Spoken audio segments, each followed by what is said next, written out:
Assalamualaikum warahmatullahi wabarakatuh dan selamat sejahtera Cik Man ucapkan kepada semua penonton di rumah di mana saja korang berada, semoga mendapat limpahan daripada rahman Allah Subhanahu Wa Taala. Jadi bertemu dalam rancangan Jawapan Panih Cik Man, korang tanya je, insya-Allah Cik Man akan jawab. Dan pada hari ini kita nak bincangkan satu topik di bawah tema rukun iman. Ada 6 rukun iman, tema kita rukun iman pada minggu ni, dan untuk hari ini kita tajuk yang seterusnya iaitu beriman kepada malaikat. Dan sebelum ni kita bincang beriman dengan Allah dan kemudian kita beriman kepada malaikat. Baik, Cik Man nak huraikan juga dalil yang sama, iaitu dalil daripada hadis Umar Al-Khattab berkenaan dengan lelaki misteri yang datang kemudian bertanya kepada Nabi, akhbirni adil iman, berikan aku penerangan tentang iman. Maka Nabi jawab, antuk minabillahi wa malaikatihi, dan seterusnya lah, itu yang rukun iman yang 6 tu. Jadi yang kedua Nabi sebut, selepas antuk minabillah, Nabi sebut wa malaikatihi, dan malaikatnya. Jadi sebab tu rukun iman yang kedua mengikut tertibnya beriman kepada malaikat. Cuma sebelum kita pergi lebih jauh, kita saksikan dahulu teaser ini. قال فأخبرني عن الإيمان قال أن تؤمن بالله وملائكته وكتبه ورسله واليوم الآخر وتؤمن بالقدر خيره وشره. Baik, Alhamdulillah, kembali bersama Cik Man. Korang jangan ke mana-mana, kita masih lagi berada dalam huraian tajuk kita pada hari ini, iaitu beriman dengan malaikat. Jadi sebenarnya banyak persoalan-persoalan daripada netizen yang berkaitan dengan perkara-perkara yang ghaib, dan salah satu daripada perkara ghaibnya ialah malaikat. Kita tak pernah tengok malaikat, tapi kita beriman malaikat itu ada, dan ini menunjukkan keimanan kita. Maka semua beriman dengan malaikat sebagaimana yang Allah sebut dalam surah Al-Baqarah ayat 285, a'udzubillahi minasyaitonirrajim, kullun amana billahi wa malaikatihi. Semua makhluk ini beriman dengan Allah dan malaikat-malaikatnya. Ini dalil yang menunjukkan kewujudan malaikat. Dan siapakah malaikat itu? Apakah ataupun siapakah malaikat itu? Maka ulama mentafsirkan secara ringkas, Cik Man huraikan, malaikat ialah satu makhluk yang berjisim rohani dan buat daripada cahaya, yang tak pernah tidur, tak pernah lapar, kemudian tak pernah haus dan tidak pernah melakukan sebarang maksiat dan sentiasa taat kepada Allah Subhanahu Wa Taala. Mereka sentiasa bertasbih sebagaimana yang Allah sebut di dalam Al-Quran, bertasbih siang dan malam dan sekali-kali tidak pernah berhenti. La yafturun, mereka tidak pernah berhenti daripada tasbih. Kita ni sekarang kalau tasbih selepas sembahyang kan kita ada 33 kali subhanallah, kemudian Allahu akbar, kemudian alhamdulillah kan. Bila imam baca ilahana ya rabbana subhana, ya Allah, imam ni kenapalah tak baca doa terus, letih aku nak bertasbih kan. 33 99, malaikat tak pernah ada istilah letih. Korang pernah dengar malaikat, ya Allah, letihnya rukuk, letihnya sujud? Tak ada. Sebab dia memang dijadikan dengan kekuatan begitu, satu makhluk yang luar biasa, yang bukan lebih istimewa, tapi nak katakan dari segi kemampuannya tak sama dengan kemampuan manusia. Iaitu kita kena faham. Maka malaikat salah satu daripada topik yang menjadikan kayu ukur kepada kita, tanda keimanan kita kepada Allah Subhanahu Wa Taala. Baik. Persoalan yang timbul, berapakah jumlah malaikat? Sebenarnya terlalu banyak. Malaikat, kemudian Allah menjadikan jin, syaitan, kemudian Allah menjadikan makhluk manusia. Nisbah dia jauh lebih besar daripada manusia. Ada satu hadis yang menunjukkan jumlah malaikat yang kita rasa memang kita tak boleh brain dia punya bilangan. Itu berkenaan dengan Baitul Ma'mur. Baitul Ma'mur, satu tempat di sana di tinggi yang kita memang tak nampak. Dia bukannya dekat Australia ke ataupun dekat Brazil ke. Atas sana tu, dekat-dekat dengan Arash apa semua tu, Baitul Ma'mur, iaitu satu tempat yang setiap hari akan masuk 70,000 malaikat dan bersujud di sana ataupun taat kepada Allah di sana. Kemudian lepas dia masuk sana, dia keluar balik. Bila dia keluar balik, masuk 70,000 yang baru. Bayangkan setiap hari itu daripada berpuluh-puluh ribu tahun yang lalu, darabkan berapa hari yang kita dah lalui sebenarnya sebelum kita lahir lagi, maka banyak itulah jumlah malaikat yang kita sendiri pun tak boleh kira. Orang kata tak terhitung malaikat itu. Jadi kita nak lawan Tuhan pun dengan kerajaan kita ataupun dengan kemampuan manusia, sedangkan malaikat itu dengan segala kerajaan Allah sudah pastinya dapat menewaskan. Maknanya di kalangan makhluk-makhluk Allah ni, kalau kita rasa kita paling kuat, ada lagi tingkat-tingkat makhluk Allah yang jauh lebih kuat daripada kita. Kita tengok Jibril lah, contoh Jibril. Apa tugas Jibril? Dia menyampaikan wahyu. Daripada zaman Maryam lagi dia sampaikan wahyu. Daripada zaman Nabi-Nabi terdahulu pun dia sampaikan wahyu.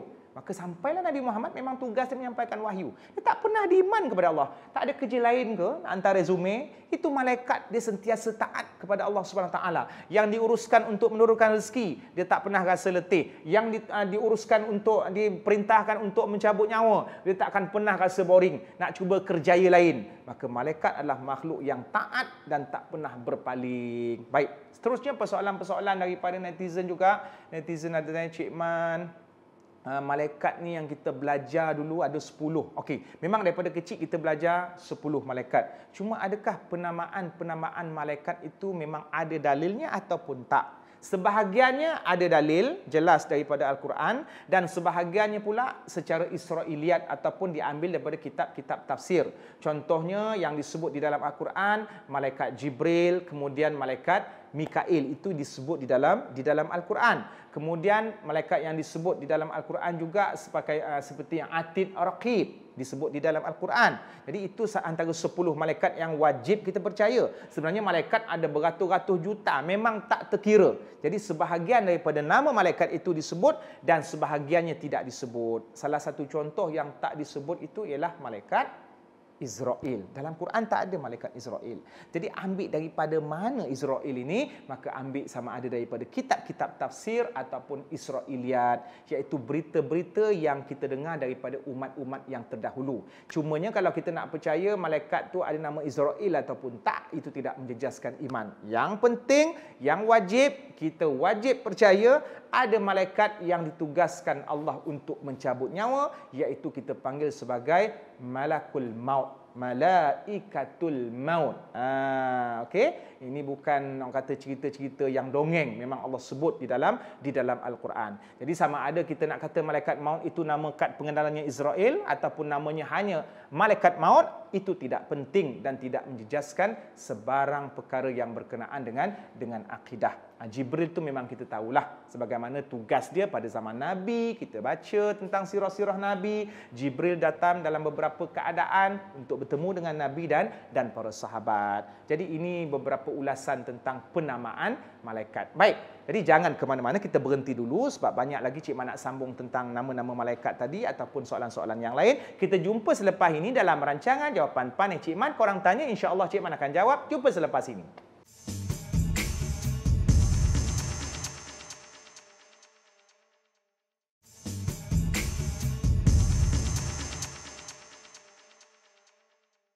Alhamdulillah, korang masih setia lagi bersama Cik Man dalam rancangan ini. Bersama Cik Man, rancangan apa? Jawapan Panih Cik Man. Hari ini kita nak bincang pasal malaikat. Jadi banyak lagi soalan-soalan tentang malaikat yang netizen tanya. Mungkin Cik Man sempat jawab, mungkin Cik Man tak sempat jawab. Ada yang tanya, Cik Man, malaikat kiri kanan ada ke? Jadi kalau kita masuk dalam toilet, dia tunggu kat luar ke? Banyak cantik. Kau tak boleh nak tawar-menawar, duduk luar dulu, saya nak berak ke, nak memburan ke, ataupun nak buat sesuatu benda. Adik, kita nak beritahu di sini bahawa malaikat sentiasa berada dalam kehidupan kita. Dan khususnya malaikat yang ada di kiri kanan kita, Allah sebut nama dia dalam Al-Quran, Atid, Raqib. Cuma perbahasannya, ada setengah orang kata, kita bahaskan ya, ada setengah orang kata Atid, Raqib tu nama setiap daripada arah kiri kanan. Yang ni Atid, yang ni Raqib. Tak tahulah, mungkin dia pernah berbual, tanya siapa nama kau Atid, yang ni pula siapa nama kau Raqib. Baik, dan ada pendapat ulama mengatakan sebenarnya Atid dan Raqib tu bukan nama, tetapi sifat. Atid dan Raqib. Atid itu sentiasa menulis dan Raqib itu sentiasa mengawal. Dua sifat. Sebelah kanan sentiasa menulis dan sentiasa mengawal, sebelah kiri sentiasa menulis dan sentiasa mengawal. Jadi adakah Atid, Raqib ini nama kad pengenalan malaikat ataupun sifat malaikat? Tak penting. Yang penting kita tahu kanan kiri kita memang ada sentiasa malaikat. Kan ada tunggang terbalik ayat Cik Man. Memang sentiasa ada malaikat yang sentiasa menulis dan juga mengawasi kita 24 jam. Yang tak tidur, waktu kita tidur pun dia catat tau. Tidur cara sunnah, tidur makruh, Tidur yang diharamkan, tidur yang sunnah. Ada tidur yang diharamkan, ada tidur yang diharamkan. Tidur atas bini orang, tidur yang sunnah atas bini sendiri. Jadi benda-benda yang begitulah. Tidur atas bini orang pun ada yang dihalalkan, iaitu baby tidur atas mak dia, menyusu mungkin. Kau ni janganlah fikir yang bukan-bukan. Baik, jadi sebenarnya malaikat Atid dan Raqib itu tak ada masalah. Sama ada korang nak fikir malaikat itu nama dia sendiri ataupun sifat dia. Yang penting kita yakin ada malaikat di kiri kanan kita. Kemudian ada persoalan yang luar kotak juga sebenarnya. Bagus dia ni, kreatif Cik Man. Kita tahu yang malaikat maut tu tugasnya mencabut nyawa. Okey, tapi kalau serentak hari tu ada 20,000 mati. Kena virus ke, aksiden ke, tak sempat malaikat tu nak kulu kilir, nak naik flight apa, nak cepat-cepat buatnya ada seorang mati kat Puchong, seorang mati kat Brazil. Sempat ke? Dek, malaikat ni satu makhluk yang Allah jadikan kemampuan luar biasa yang tak sama. Dia kata saiz malaikat tu pun tak sama dengan saiz kita. Dia tak ada pergi shopping saiz M, saiz L, kemudian super large. Tak ada. Satu malaikat. Okey, Cik Man kongsikan satu hadis berkenaan dengan Jibril. Nabi sebut dalam satu hadis riwayat Ahmad, nak tahu saiz Jibril. Sebab tu Jibril, hikmah dia kadang-kadang bila dia jumpa Nabi dan para sahabat, dia datang dalam rupa bentuk manusia. Satu lagi sebelum Cik Man terlupa, malaikat ini boleh tukar rupa bentuk. Ini antara keistimewaan dia. Kita tak boleh. Kita nak tukar-tukar pun mungkin tukar depan senyum, belakang mengumpat, itu pun tukar juga. Itu lagi hebat kot kan. Depan-depan senyum, belakang-belakang, dia punya mengumpat, tu pertukaran juga. Tapi malaikat boleh bertukar-tukar rupa dari segi fizikalnya, sesuai dengan apa yang dikehendaki oleh Allah. Ada satu waktu dia berjumpa dengan Nabi dengan rupa bentuknya yang asal. Maka Nabi menceritakan Jibril ada 600 sayap. Ambil kau. 600 sayap. Dan sekali dia buka satu kepaknya itu, tertutup ufuk timur dan barat. Sebab tu dia kata hikmahnya bila Jibril datang dia tukar dalam bentuk orang. Kalau dia tukar dalam bentuk yang asal, nak parking mana? Jadi itu antara keistimewaan ataupun hikmahnya malaikat boleh bertukar-tukar bentuk. Itu dalam satu hadis Umar yang Cik Man selalu kongsikan, seorang lelaki datang berjumpa Rasulullah dan para sahabat terpinga-pinga. Siapa lelaki ni tak pernah jumpa? Itu orang tak pernah jumpa. Maka malaikat Jibril sebenarnya. Maka antara keistimewaan malaikat Jibril boleh bertukar-tukar bentuk. Jadi kita nak katakan malaikat ni kita boleh tengok ke tidak, maka asasnya manusia biasa tidak boleh melihat malaikat. Kerana malaikat satu makhluk yang terlalu rohani, yang dibuat daripada cahaya yang terlalu halus. Cuma kalau dengan izin Allah, itu cerita lain. Kalau izin Allah ni maknanya semua benda yang tak boleh jadi boleh. Bahkan Nabi SAW sendiri pernah melihat Jibril dalam rupa bentuknya yang asal. Maka keadaan yang sebenarnya hanya Allah Subhanahu Wa Taala dan Nabi sendiri yang lebih mengetahui daripada kita. Sebab tu kita sebut wallah wa rasuluhu a'lam. Allah dan rasulnya lebih mengetahui. Jadi itu yang kita nak bahaskan tentang malaikat. So kembali balik kepada soalan, macam mana malaikat maut nak cabut nyawa 1000 orang daripada jarak yang sangat jauh serentak? Kuasa Allah. Innallaha ala kulli syai'in qadir. Sesungguhnya Allah itu berkuasa ke atas segala sesuatu. Dan dia juga menyerahkan serta memberikan kuasanya kepada makhluk-makhluk yang dia kehendaki. Antaranya malaikat. Yang kuasa malaikat itu jauh lebih hebat ataupun jauh lebih besar daripada kuasa kita sebagai seorang manusia. Dia senang cerita macam ni lah dia. Sebelum kita nak kata pelik dengan malaikat, kita sendiri pun bila kita buat elektrik, contohnya kita ada, kata kita buat litar elektrik dekat rumah, ada satu switch yang jadi switch utama. Bila kita switch on, switch utama tu dekat kotak tu, serentak semua lampu dalam rumah akan terbuka. Bila kita off balik, tolak ke atas ataupun bila petir dia automatik tertolak, semua automatik tertutup. Sama ada rumah kita ataupun bangunan yang lebih besar ataupun pencawang yang meliputi dia punya kontrol dia untuk seluruh pekan ataupun seluruh negara. Pada benda-benda yang macam ni mungkin 300-400 tahun dulu mungkin orang anggap sebagai pelik, tapi zaman sekarang ini sudah dapat mencapai perkara yang 300 tahun dulu orang rasa pelik. Macam mana dia boleh kontrol semua serentak? Maka ini ciptaan manusia. Bayangkan ciptaan manusia yang asalnya pelik pun boleh jadi kenyataan, apatah lagi kalau ciptaan Allah. Jadi kita tak boleh fikirkan dengan logik akal kita, kita hanya sami'na wa ata'na, kami dengar dan kami taat, dan kita percaya bahawa Allah menjadikan malaikat dengan rupa bentuknya yang begitu, yang tak boleh dilihat, dan berkuasa untuk melaksanakan perkara-perkara yang jauh dan sangat-sangat mustahil untuk dilakukan oleh manusia biasa. Baik, Cik Man, ada ke setengah binatang boleh tengok malaikat? Boleh. Nabi sebut dalam hadis sahih, apabila ayam berkokok, maka dia melihat malaikat. Sesungguhnya ayam itu dapat melihat malaikat. Ketika dia berkokok tu dia tengok malaikat. Jadi ketika itu mintalah, doalah daripada Allah, minta kelebihan-kelebihan. Jadi Cik Man, kita tak boleh fikir logik. Kenapa ayam boleh tengok, kita tak boleh tengok? Itu kuasa Allah. Adalah hikmah-hikmah yang tertentu. Jadi sebenarnya banyak perbahasan yang kita nak celoteh pasal malaikat ini, tapi jangan ke mana-mana, kita masih ada ruang lagi. Kita kembali selepas ini.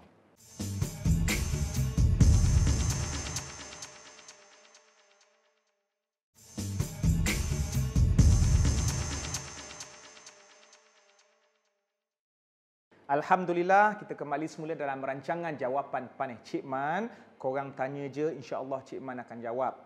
Dan Cik Man ulang sekali lagi, mungkin ada yang baru duduk tu ataupun baru buka TV, buka channel ni. Kita sekarang sedang berada dalam rancangan Jawapan Panih Cik Man, dan kita berada dalam tema Rukun Iman, dan pada hari ini tajuk yang kita sedang bahaskan ialah beriman kepada malaikat. Di mana malaikat ini merupakan satu makhluk dengan kedudukan dia yang tersendiri, yang dicipta daripada jisim yang bersifat rohani, yang bersifat cahaya, dan dia tidak makan, dia tak minum. Korang tak pernah nampak malaikat lepak mana-mana mamak ataupun kedai tom yam, sebab dia tak pernah rasa lapar. Macam mana manusia ni sentiasa nak makan.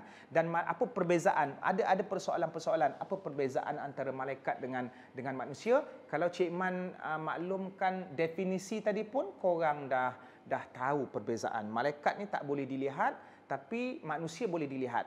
Malaikat ini dicipta daripada rohani, tapi makcik rohani dicipta daripada unsur tanah. Makcik rohani lah. Kan, korang faham tak faham tu? Malaikat daripada rohani, roh, cahaya, satu benda jisim yang tak dapat detect dengan mata kasar. Cuma kadang-kadang kita tengok yang viral video tu ada cahaya-cahaya apa semua tu. Wallahu a'lam. Manusia ada kemajuan dan teknologi, dan dia mendakwa mungkin cahaya merah itu malaikat. Tetapi sesungguhnya Allah yang lebih mengetahui segala-galanya. Kita tak boleh percaya dan yakin sangat, sebab nanti kita seolah-olah menabrak ataupun seolah-olah kita explore satu bidang yang sebenarnya bukan menjadi bidang dan kemampuan kita, iaitu bidang apa? Alam ghaib. Jadi bila malaikat ni kita katakan sebahagian daripada alam ghaib, kita tak payah cari malaikat ni. Kita beriman sahaja dengan penamaan-penamaan yang Allah berikan dalam Al-Quran, yang Nabi sebut dalam hadis dengan nama-namanya, ataupun malaikat yang Allah tak sebut nama, bahkan berjuta-juta lemon. Maka kewajipan kita apa? Beriman. Beriman pada perkara yang tak nampak, itu iman sejati. Tapi kalau kita demand Allah, ya Allah, aku boleh percaya malaikat, tapi dengan syarat kau tunjuk dulu. Ini sudah sama Yahudi mah. Apa kata Yahudi ataupun Bani Israel ketika disuruh beriman dengan Nabi Musa? Lan nu'mina laka hatta narallaha jahrah. Musa, kami tak akan beriman dengan kamu selagi kamu tidak melihatkan Allah. Maknanya tak tunjukkan Allah. Lan nu'mina laka hatta narallah.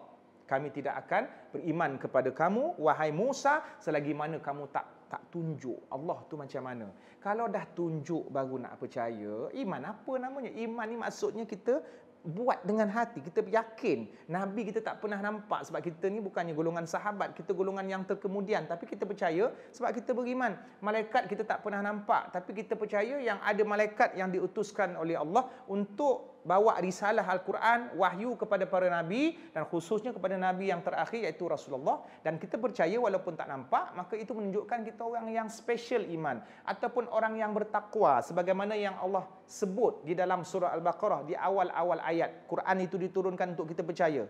Apa fungsi Al-Quran?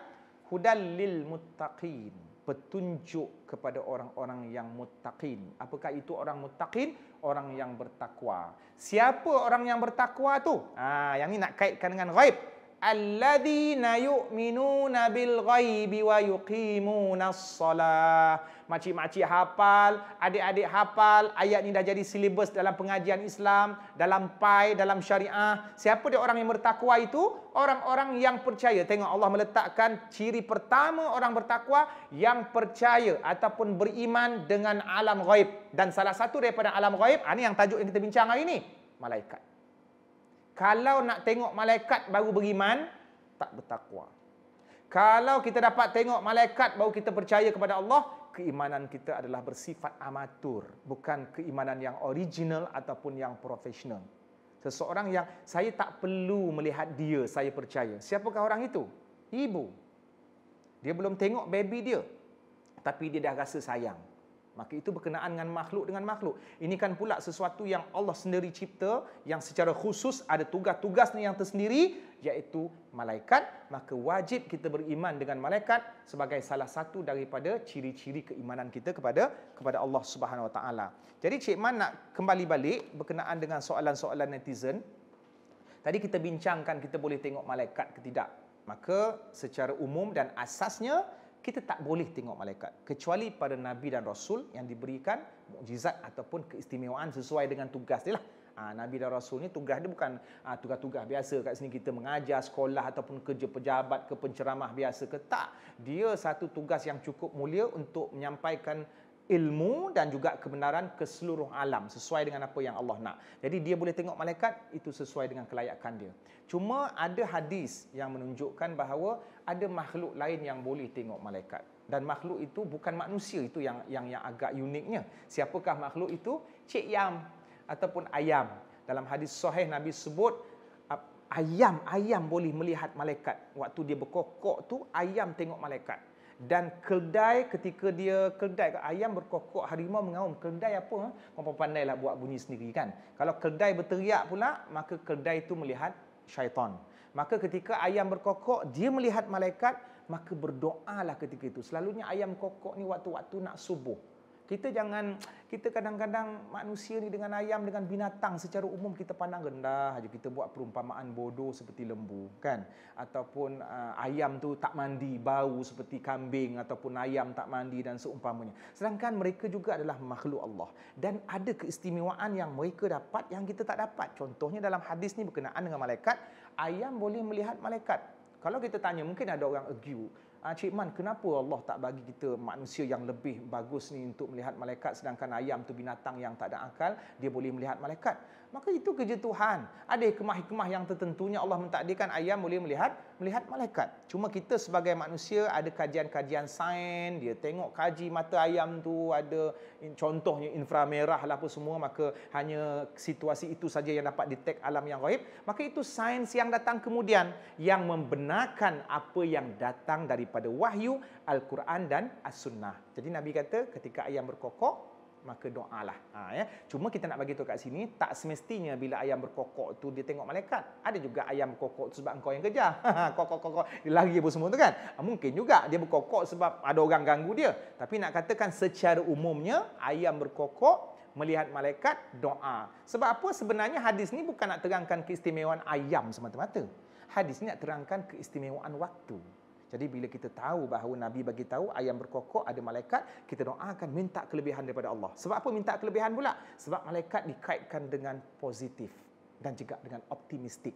Jadi waktu adanya malaikat di sekeliling kita, kita berdoa. Sedangkan tadi keldai bila dia berbunyi, dia melihat syaitan, maka minta perlindungan. Kerana syaitan dikaitkan dengan bencana. Maka bila datang bencana, maka kita minta perlindungan. Jadi keistimewaan ayam sebenarnya memberikan ruang dan peluang kepada kita untuk menambah pahala ataupun beribadat. Jadi jangan memandang rendah pada ayam. Jadi tak ada istilah cemburu lah.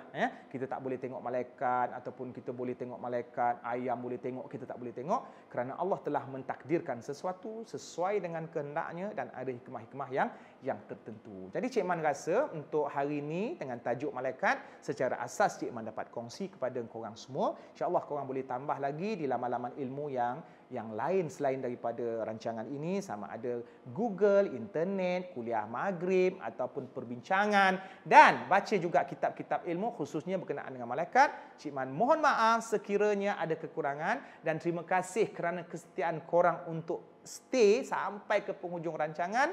Jangan ke mana-mana pada hari yang seterusnya. Setia bersama Jawapan Panih Cik Man. Korang tanya je, insya-Allah Cik Man akan jawab. Jumpa lagi. Assalamualaikum.